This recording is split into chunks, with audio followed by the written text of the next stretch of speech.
How is everybody doing? Welcome back to the channel. As you see by the title, we're going to be talking about this amazing revamped Mike Zimmer defense, and obviously I'm saying that sarcastically because they have not been performing to, I think, the expectations that us as fans and kind of just the expectations around the talent of the team. They're not living up to those expectations at all as of recently. You know, the Minnesota Vikings yesterday, they really struggled to get off the field and to force punts. They were able to force some turnovers and get some key sacks, which was really huge. However, if we're just looking at a totality of the first two games, you're looking at every drive and the consistency. That's the number one thing. The consistency is just not there right now for Mike Zimmer's hellfire defense. And where they're struggling is really on first and second down. They are getting blown off the football on those two downs. If you actually look at the stats, the Vikings have the second highest third down percentage when it comes to getting off the field. I believe it's at like 26%, which is very good over the first 2 weeks. I mean, we will take that whenever. In 2017, there was around like 22% when the Vikings set the record for the highest third down percentage on defense. But now if we're looking at it this year, it's very similar to last year when it comes to the stats right now, and that's the most concerning part, is that they have all these guys back. They have the Danielle Hunter back, who is playing phenomenal. They have Eric Kendricks, who is also playing phenomenal, but they're missing something, and I think it honestly is that interior defensive line on first and second down. I mean, Michael Pierce and Dalvin Tomlinson.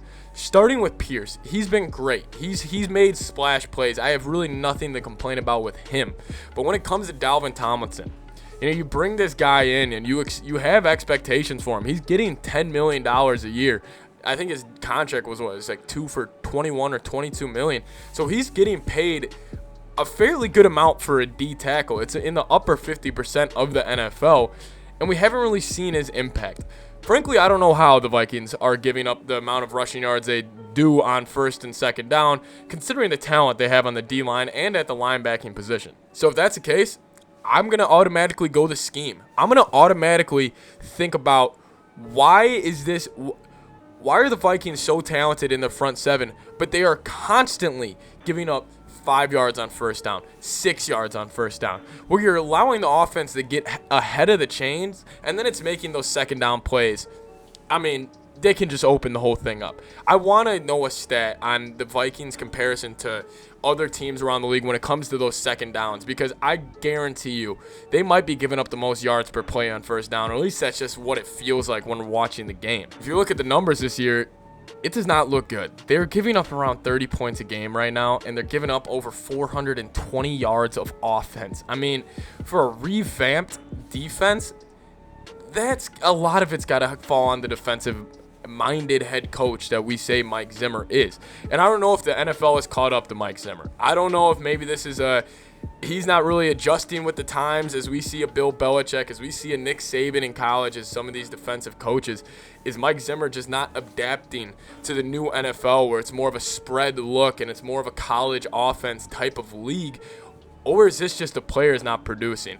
On the Rondale Moore 77-yard touchdown, Zimmer had the right play call. It was a cover 3, except Pat Pete bit down completely, and then Rondale Moore just kind of snuck over the left side deep zone that was supposed to be played by Pat Peterson, but he went up and he guarded and he manned up on DeAndre Hopkins, which is just an instinct thing with Pat Pete. But it's also, why does Pat Pete get put in that position where it's either he's giving up 20 yards to D-Hop or it's a 77-yard touchdown to Rondale Moore, and I guess he just chose the wrong option there. And the scary thing is, he's getting production from his players. I mean, Danielle Hunter has 4 sacks. He got the Vikings off the field a lot yesterday.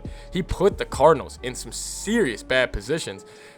And you have this elite edge rusher, you have this elite linebacker, you have this elite safety, but it's hard to get consistent stops.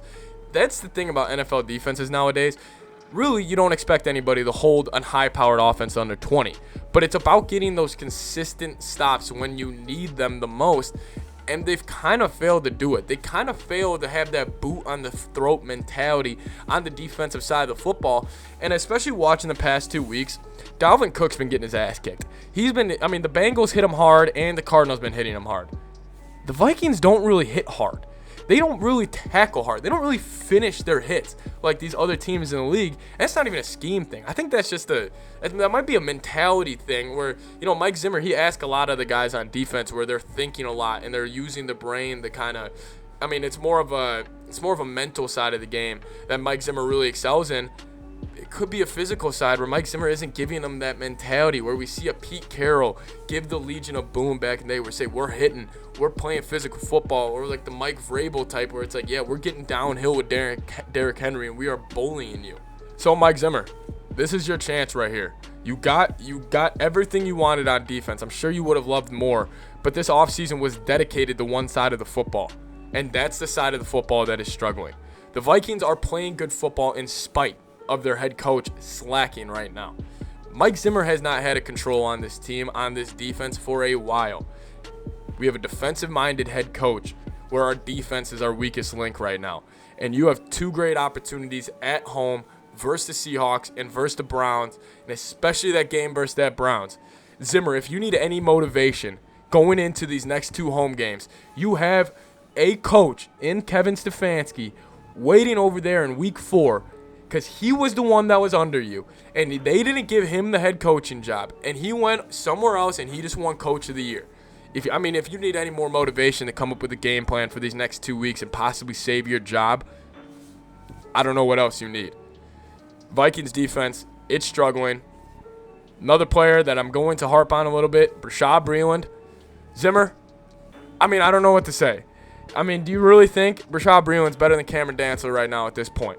Bashaud Breeland, he doesn't even get his hands on receivers. A lot of those times I'm sitting there on the A.J. Green and Jamar Chase touchdown, and Bashaud Breeland doesn't even, at least make him make a move. A.J. Green and Jamar Chase, it's just a simple release, get outside and run up, and it's a fade route touchdown.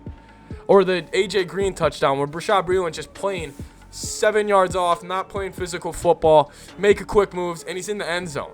It's just too easy on Bashaud Breeland. And some of that has to fall on the head coach because he's also a cornerback mastermind, and it just seems like the technique, it's always slacking for the Vikings corners. How many times are we going to get a press conference where Mike Zimmer just says, okay, yeah, we just need to clean up some technique? I'm sick of it. Mike Zimmer, these next 2 weeks, you're the guy I'm looking forward to watching the most. Your game plan versus Seahawks. Your game plan versus the Browns. Let's see it. Because you are on the hottest seat in the NFL right now, most likely. And the fans, they're starting to turn. Zimmer's got to get it better. He's got to get in control of this team and get in control of this defense. Let me know what you guys think about this revamped Mike Zimmer's defense heading into the rest of the year. See you guys next time. Skol Vikes.